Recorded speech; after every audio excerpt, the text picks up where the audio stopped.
Hi guys, good day.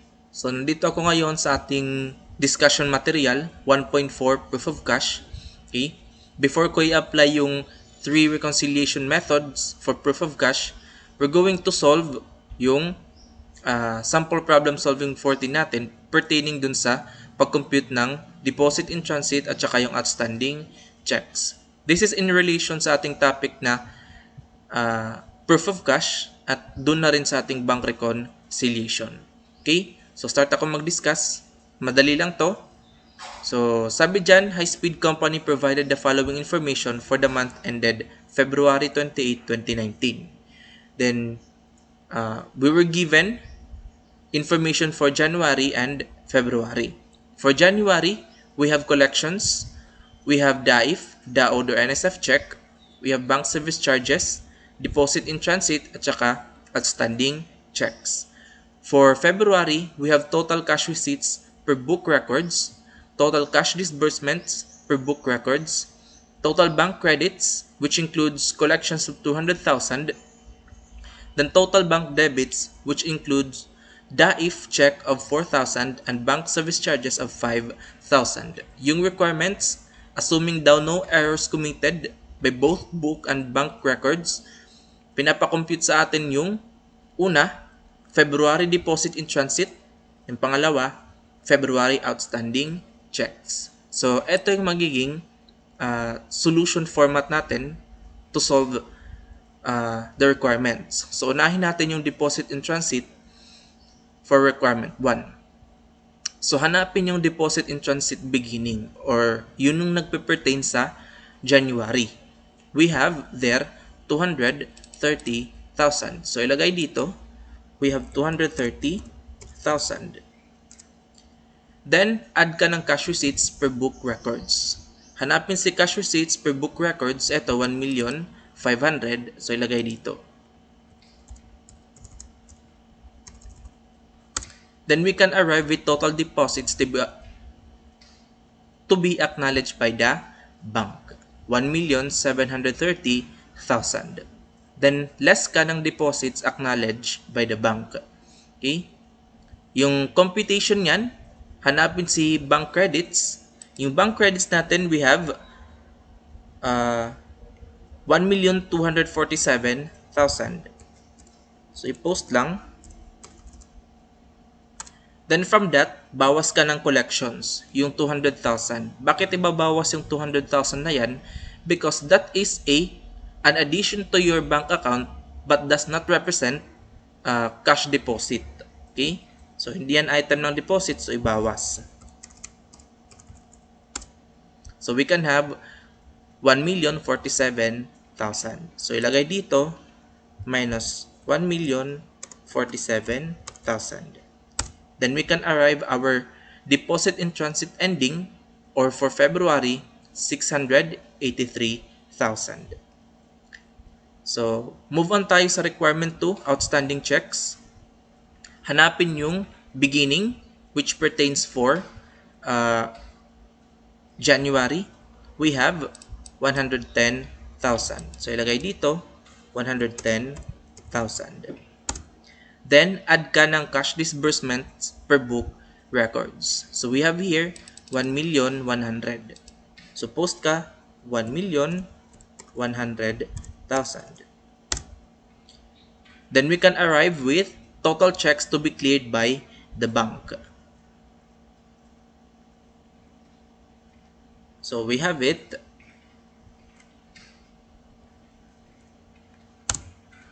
$1,210,000. From that, bawas ka ng checks cleared by the bank. To compute for that, hanapin si bank debits. Yung bank debits natin, meron tayo ditong 996,800. So, ilagay 996,800. From that, bawasan ng NSF check. From that, bawasan ng NSF check or DAIF or DAOD check. We have there 4,000. Then, bawas ka rin ng bank service charges. We have there 5,000. Bakit ibabawas yan? because these items are disbursement not representing checks. Okay? So we have NSF check, bawas. We have bank service charges, bawas. We can have 987,800. So bawas dito, 987,800. We can arrive now with our outstanding checks for February, 222,200. Okay? I hope nasundan ako kung paano makompute yung deposit in transit and outstanding checks. Okay? Okay guys, so nandito ako ngayon sa sample problem solving 15 ng ating discussion material na 1.4 proof of cash. Tapos na tayo dun sa sample problem solving 14 na nag-compute tayo ng deposit in transit at saka outstanding checks. Dito, i-apply naman natin yung 3 reconciliation methods. So, start tayo sa adjusted balance method. Yung sample problem solving 15, medyo may kahabaan. Okay? So, hindi na ako gagawa ng solution format. Diretso na ako dito sa pag-explain sa solution related dito sa sample problem solving 15. Okay. So, sabi dito, high-speed company provided the following information to its accountant assigned to make a 4-column reconciliation for the month ended February 28, 2019. So, binigyan tayo ng information for January, also for February. Then, sa baba, next page, binigyan naman tayo ng information sa mga errors. 8 book errors at saka 8 bank errors. Yung requirement to prepare a proof of cash reconciliation using the adjusted balance method. So, start ako sa simula. Okay. Yung balances per book, yan. Meron tayo ditong 150,000. So, eto yan. Okay. Yung 150,000 na to, ito yan. Then, we have the receipts. Asan yung receipts na yan? Ito yung total cash receipts per book. I-post din yan dito. Ito yan. Then, yung total cash disbursement natin na 1,100,000, ito yan. Okay? Then, kung mapapansin nyo, walang amount na 550,000. To arrive at 550,000, just simply add 150,000 plus 1,500,000, then deduct 1,100,000. You can arrive with 550,000. Take note that these receipts includes January amounts but excludes February amounts. The same with disbursement, it includes January amounts but exclude February amounts. And these amounts, receipts and disbursements, refer to February period, month of February. Okay. So, proceed ako sa credit memos. Specifically, yung collections. Hanapin muna natin yung kay January. January, meron tayong 110,000. So, i-post dito as an addition sa 110,000, pero minus tayo dito kay February receipts.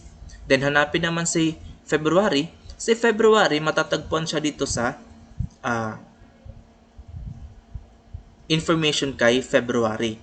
Dito sa total bank credits, nakasabi dito including collections of 200,000. So, i-add siya dito sa receipts column at i-add din siya dito sa February column. Okay? I hope tahabol. Then we have DAIF checks. DAIF checks is one of our debit memos. Hanapin muna si January.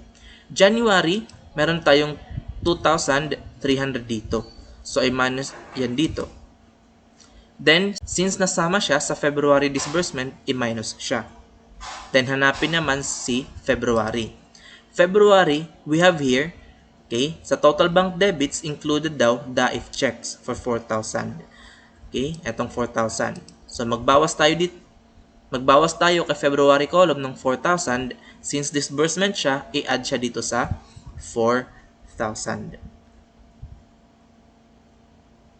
Since disbursement siya, i-add siya dito sa disbursement column. Then, we have bank service charges. For January, we have 3,500. Ilagay dyan, minus. I-minus din dito kay disbursement.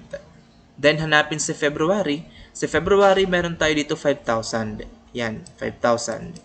Then, minus tayo dito ng February. Minus tayo dito ng 5,000 sa February column. Add naman tayo ng 5,000 dito sa disbursement column.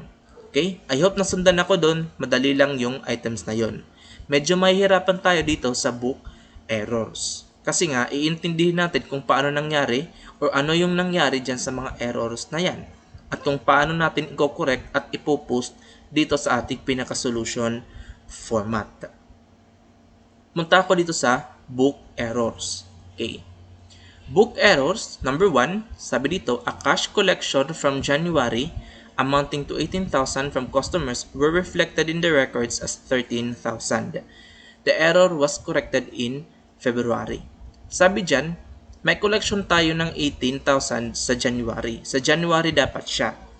Pero yung na-record lang natin is 13,000. So, kulang yung ating January cash balance ng 5,000. Kasi 18,000 minus 13,000, we have 5,000. So, dito dapat natin siya i-correct, pero na-correct siya dito sa February. Now, asan yan? Eto, yung 5,000 na yan is ay understatement of receipt. So, add tayo ng 5,000 sa January column, pero minus tayo ng 5,000 dito sa receipts column. Kasi nga error siya on receipt. Okay? Naidagdag kasi siya sa receipt ng February, so kailangan siyang i-deduct. Next naman, a customer check amounting to 12,000 received in January was reflected in the records as 21,000. The error was corrected in February. May nakolekta tayo 12,000, pero yung pagka-record natin as 21,000. So may error tayo, overstatement of receipt na 9,000. So, eto yan. Since overstatement yung nangyari, na-record natin siya as 21,000 sa January, magbabawas tayo ng 9,000 sa January column. Pero since na-correct siya dito sa February receipts, so kailangan natin ibalik yung amount na minus. So, mag-add tayo ng 9,000. Next naman, a cash collection for February sale amounting to 33,000 was unintentionally omitted from the records. No adjustment has been made yet. Ibig sabihin lang nito, meron tayong cash collection pero hindi natin na-record. So, as yung 33,000 na yan, eto yan, February receipt na understatement. So, add tayo ng 33,000 sa receipt column. The same goes dito sa February column. Kasi nga, yung February, understated din yung ating cash balance. Next, a cash collection from customers' check for February amounting to 3,000 was recorded as 13,000. No adjustment has been made yet. So, 3,000 lang dapat yung ating collection, pero yung ating pagka-record is 13,000. So, overstated yan ng 10,000. So, yung 10,000 na yan, since pertaining sa February, overstated yung amount ng February receipts at saka yung February cash balance, deduct tayo both receipts column at saka February column. Okay? The next, okay na ako dun sa receipts for both January and February. Error number 5, a check drawn during January for 6,100 was erroneously omitted by the company's accountant from the records. Okay. The error was corrected during February. Okay. Sa January daw yung disbursement na yan. Pero na-correct natin yan sa February. Hindi natin na-record sa January. So, since sa January siya, minus siya dito, eto yan, minus siya sa January column. And since na-correct siya, na-add siya dito sa disbursement, kailangan natin siyang ibawas sa disbursement column. Okay? The next, a check drawn during January amounting to 2,000 was entered into the book as 20,000. The error was also corrected in February. Okay. So, 2,000 lang dapat yung meron. Pero yung na-record natin, 20,000. So, for January, dapat mag-correct tayo ng 18,000 as an addition. But since na-correct natin siya as a deduction dito sa disbursement, kailangan mag-add tayo ulit ng 18,000. Okay? So, I hope nahabol ako yung explanation sa disbursement for January. Move on naman ako. Error number 7. A cash payment for February, 32,000, was recorded in the books as 23,000. No adjustment has been made yet. Okay. May cash payment daw dapat tayo na 32,000. Pero yung na-record lang natin, 23,000.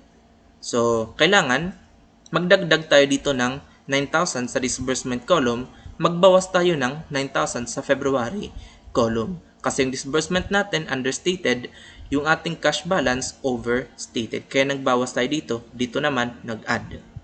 Okay? Then last, a check drawn in the amount of 1,000 for February was recorded as 11,000. No adjustment has been made yet. 1,000 lang dapat yung ating payments. Pero yung pagka-record natin, 11,000. So, kailangan mag-adjust tayo. Since 11,000 yung na-record as disbursement, bawasan siya ng 10,000. May difference kasi sila ng 10,000. Since understated yung cash balance natin kasi sobra yung nabawas, magdagdag tayo ng 10,000. Okay? After taking effect, the reconciling items, we can have our adjusted balances. For January, we have 262,100. For February receipts, we have 1,617,000. For disbursement, we have 1,114,100. And for February column, we have 765,000. Okay? Concept, kailangan yung adjusted balance na to for books, the same doon sa adjusted balance ni bank. So, to do that, to check, we have to proceed with bank records. Yan. So, balik ako dito sa itaas. Okay? Yung balances per bank, kung makikita nyo, yan, meron tayo ditong cash per bank statement. So, yan yung 158,400, yan yung ilalagay natin dito. Okay. Then next, yung credits. Hanapin yung credits. Okay. Yung total credits natin merong 1,247,000. Yan yung ilagay dito. Sir, tatanungin mo, bakit hindi dinidak si 200,000? Kasi nga, credit din yan. Lahat-lahat ng credits ni bank isasama dito. Okay? Then next, we have total bank debits. Yung total bank debits natin, 996,800. So yan ilagay dito. Tatanungin nyo ko ulit, bakit hindi dinidak si DAIF check na 4,000 at saka si bank service charges na 5,000? Kasi nga, bank debits din yan. So, kasama dyan sa total bank debits na 996,800. Now, kung mapapansin nyo, wala din yung February amount na 408,600. So, saan yan makikita? We simply have to solve for it. So, 158,400, add tayo ng total credits, 1,247,000, then bawas tayo ng total debits na 996,800. So, we can arrive 408,600. Okay? So, I hope nasundan ako doon. Okay. Also, these credits and these debits includes January amounts but excluding February amounts. So, start tayo mag-reconcile. Simula tayo dito sa deposit in transit. Si deposit in transit, sa January, meron tayo ditong. So, start ako dito sa deposit in transit sa January. Meron tayo ditong 230,000. Yung 230,000 na yan, i-add dito sa January column. Pero i-deduct dito sa credits column. Kasi we are referring for February amounts. Okay? So, deduct. Next naman, we have for February. Yung February, okay, meron tayo ditong 600,000. Yan. So, yan yung ilagay dito. Add tayo sa credits, 600,000. Add din tayo dito sa February column, 600,000. Okay? Then yung outstanding checks naman, hanapin si January, meron tayo ditong 110,000. Bawas tayo dito, 110,000 sa January column. Bawas din tayo dito for debits column kasi naisama siya. Okay? We are referring here for February debits. Then hanapin si February na outstanding checks. Meron tayong ditong 240,000. Yung 240,000 na yan, debits yan. So, add tayo dito kay debits column. Pero deduct tayo dito kay February column because it is a deduction for our cash balance. So, proceed naman ako dito sa bank errors. Madali lang yung nasa bandang itaas na mga amounts from bank balances to outstanding checks. So, proceed ako dito sa bank errors. So, start ako dito sa January errors. Sabi dito, a deposit of 23,000 for January was erroneously credited to Max Speed Company's account instead of crediting to High Speed Company's account. The error was corrected by the bank on February. Ibig sabihin lang yan, deposit natin yan, pero hindi na-record sa ating account. In turn, na-record yan doon sa account ni Max. So, understated yung ating January cash balance. So, add tayo dito ng 23,000. Since na-correct siya sa February, bawasan natin dito ng 23,000. Okay? So, yun. Hanapin naman yung overstatement na to. Yung overstatement, ito yan, yung number 2. Next, a deposit made by High Speed Company for January amounting to 26,000 was reflected in the bank as 62,000. The error was also corrected by the bank on February. Yung deposit natin, 26,000 lang dapat. Pero yung ni-record ni bank, 62,000. So may overstatement yan na 62 minus 26, we have 36 na overstatement. So kailangan bawasan natin yung amount dito sa January column by 36,000. Then add naman tayo dito. Since yung error na correct dito sa February, binawasan natin yung amount ng February, kailangan mag-add tayo pabalik ng 36,000. Okay? The next, a deposit made by High Speed Company during February for 25,000 was unintentionally been neglected by the bank to record. So meaning lang yan, may deposit tayo pero hindi na record ni bank. So eto yan, yung 25,000. Since credit yan, i-add sa credit column. Since kulang yung ating cash balance, mag-add tayo ng 25,000. Okay? The next, a deposit made by Low Speed Company during February amounting to 38,000 was erroneously been credited by the bank to High Speed Company's account. Meaning lang yan, hindi sa atin yung deposit, pero sa ating account na i-credit. So, ito yan yung 38,000. Since hindi sa atin yan, i-deduct sa credits column. Hindi rin sa atin yan, so i-deduct dito sa February column. Okay? So, proceed ako. Tapos na ako dito sa mga credits error. Proceed naman ako sa mga debits error. Okay. So, number 5. A January bank service charge of 9,900 was erroneously charged by the bank to Low Speed Company instead of the company's account. The error was corrected by the bank on February. Okay. Yung nangyari dito, okay, sa atin daw dapat yung bank service charge na 9,900.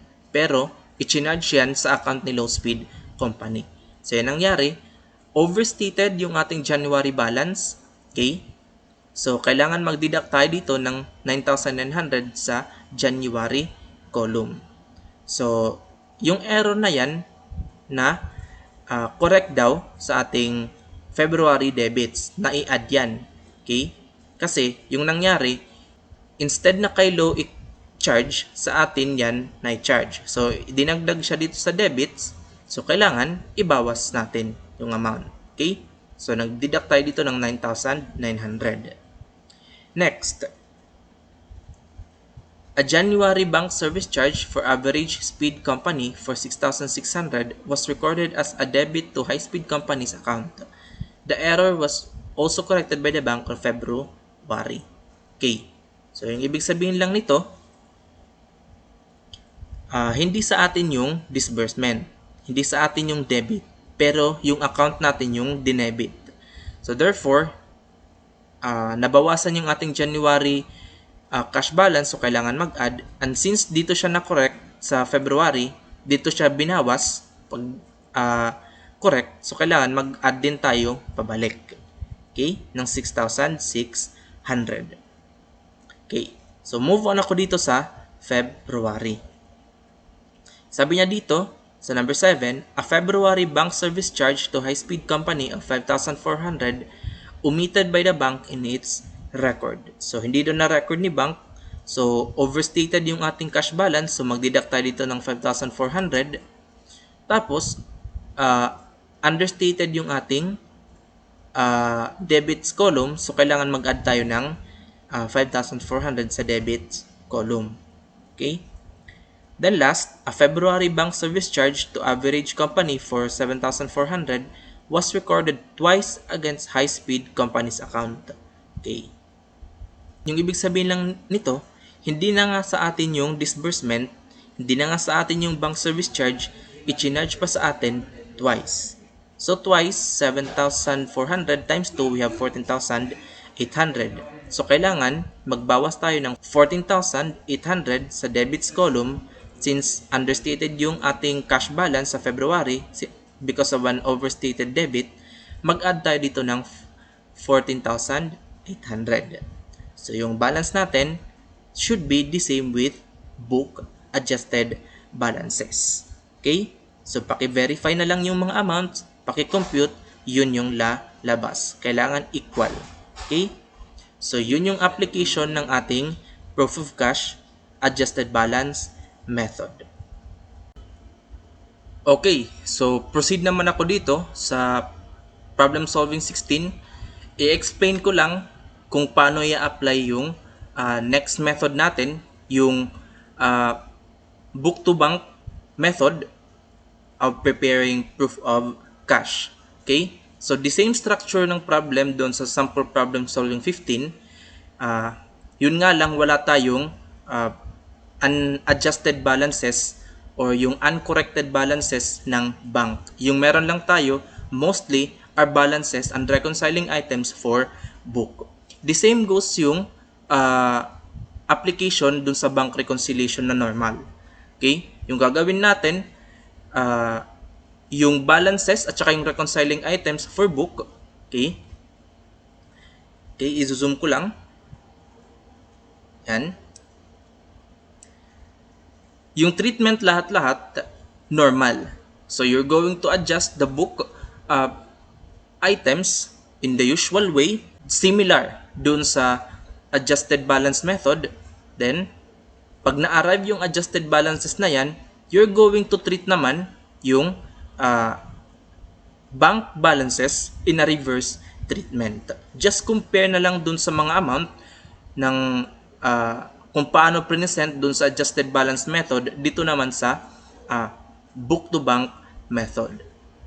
But again, sabi ko nga, yung treatment sa book items, book balances at saka book reconciling items, kailangan normal treatment lang. Then pagdating dito sa bank items, kailangan reverse treatment. Okay?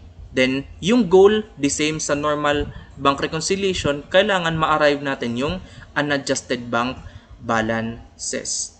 Kung mapapansin nyo, these are the missing items for bank records. Okay? So again, i-apply lang na mabuti, i-analyze lang, i-compare lang yung dalawang method. So that's the application ng book to bank method. Okay? Parang hiniwalay lang natin muna yung reconciliation ng book, then idinugtong na lang yung reconciliation ng bank. Baliktaran yung amounts, baliktaran yung treatment, yung goal, hindi yung adjusted balances yung makukuha for bank. Rather, the unadjusted balances. Okay, so dito naman tayo sa sample problem solving 17. Yung application naman dito ay yung bank to book balance method. Okay? Or bank to book method. Okay. Hindi ko na i-elaborate masyado yung paano na-solve yung sample problem solving 17 kasi meron na tayong na-solve kanina sa adjusted balance method. Yung gagawin na lang natin, okay, i-explain ko lang ng konti kung anong nangyari kung paano na-solve yung sample problem solving 17. Given dito sa problem, mostly are only bank balances. Wala tayong masyadong binigay na unadjusted book balances kasi yun yung ating kukunin. Okay, kasi nga bank to book, therefore kailangan natin i-adjust muna si bank before arriving with our unadjusted book balances. Medyo lengthy din yung ating problem solving 17, the same with the previous problems, yung problem solving 15 at saka yung problem solving 16. So, explain ko lang. To solve this one, adjust first the bank balances. Starting ka dito sa balances per bank, the same to dun sa computation natin under adjusted balance method. Okay? Kunin lang, i-extract. The same amounts lang yan, the same structures, wala akong binago. The same yung mga treatment ng amounts under balances, under bank records. The same yan nandun sa adjusted balances. Paki-compare na lang. Then, yung nangyari after arriving with the adjusted balances, reverse treatment ka dito sa book reconciling items. Okay? Yung goal, reverse treatment para ma-arrive yung balances per book. Okay ha? Kung doon sa book to bank, yung goal, i-adjust mo na si book, then arrive with unadjusted balances per bank by applying reverse treatment doon sa bank reconciling items. Dito naman sa bank to book, normally adjust bank balances, normal treatment sa bank reconciling items, then after arriving with adjusted balances, yung goal mo naman ma-arrive yung balances per book na unadjusted by doing reverse treatment sa book reconciling items. Okay? So, yun yung application ng ating 3 reconciliation methods sa proof of cash. Yung kailangan lang alalahanin, yung pinaka-foundation ng 3 methods na to, yung adjusted balance method. Okay? I-comprehend muna, i-master yung method na yon, then the rest will follow for that 2 methods, yung book to bank at saka yung bank to book. Yung pinaka-solid foundation naman ng ating proof of cash as a whole, yung ating previous topic na bank reconciliation. Kasi kung ano yung nalalaman mo, lahat-lahat sa bank reconciliation, i-apply din natin sa ating proof of cash. Okay? I hope may natutunan. I hope ma-apply nyo ng maigi yung ating methods sa proof of cash. Yun lang. Thank you.